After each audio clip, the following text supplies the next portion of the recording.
Hello, it's Veronica, the Heart Dietitian. I'm here today to continue our conversation about triglycerides.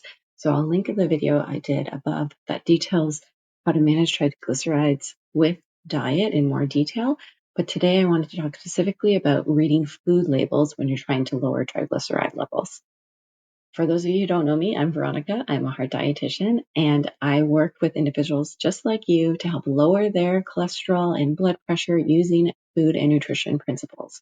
If you want a free 7-day meal plan about heart healthy eating, I'll link that above and put it in the comments below as well. And you can opt into my weekly newsletter to download that free of charge. But let's jump into reading food labels for triglyceride levels. So there's two things I want you to do, just two. And I really want to simplify this because when I'm working with individuals, they're spending way too much time in the grocery store looking at all the products. There's lots to read on those food labels, lots of nutrients and even the ingredient list, not to mention the front of package labels and all the marketing. So lots and lots and lots to digest. But I want to keep it simple with these two things to look for on food packages. So the first thing I want you to look at is sugar content. So we know that eating too much sugar can increase our sugar levels and then increase our insulin response as a result. And then our body has to find a way to store this extra sugar in our body, and they store it in triglycerides. Just an easy way to store extra calories for later. And this response is often prompted by eating too much sugar. So we want to look at those sugar levels on packaged products and make sure we're not consuming too much. That's number one. Then number two is looking at the fiber amount. The more fiber found in products, the less likely your blood sugar will spike as a result, because fiber takes a long time to digest in the stomach. So if you're eating fiber, your body's trying to break it down. It doesn't really break it down too well. You end up excreting it when you go to the washroom, and it acts more like bulk. But because it takes so long to digest in the stomach, it blunts that sugar response. So your blood sugar doesn't spike as high, and then it blunts that insulin response as well. So you're less likely to have this extra sugar in your blood, and you're less likely for your body to try to manage that extra sugar by packaging up into little triglyceride levels. Okay, so now here's the fun part. I wanted to show you how to apply this strategy with an example. So I have two breakfast cereals. I have multigrain Cheerios as well as plain Cheerios. And what are we going to do first?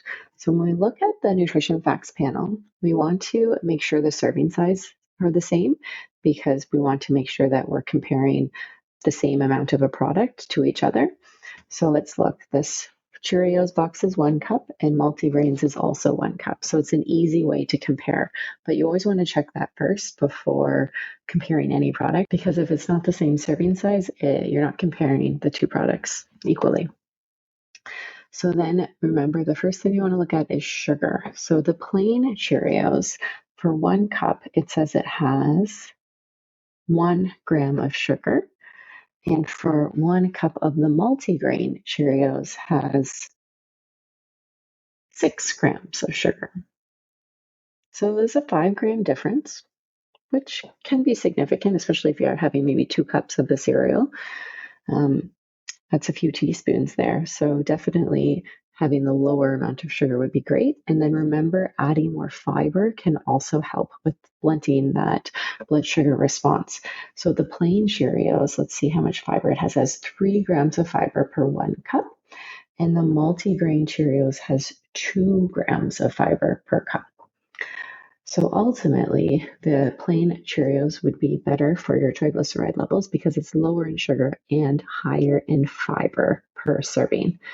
The other way that you can help spruce up something like that You can always add more fiber to your cereal. So something like adding some berries.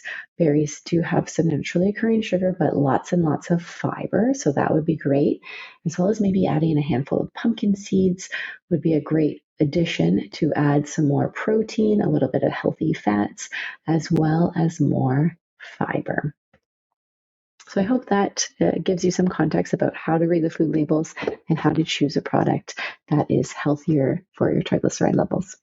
So looking at both sugar and fiber is the best way to look at a product to see if it will be good for your triglyceride levels. That's all you need to look at. Of course, there's many other nutrients that you could look at, but to keep things simple, keep it at those two. Try it out. Let me know what you think in the comments below. And don't forget to download your free 7-day meal plan for heart healthy eating. See you next week.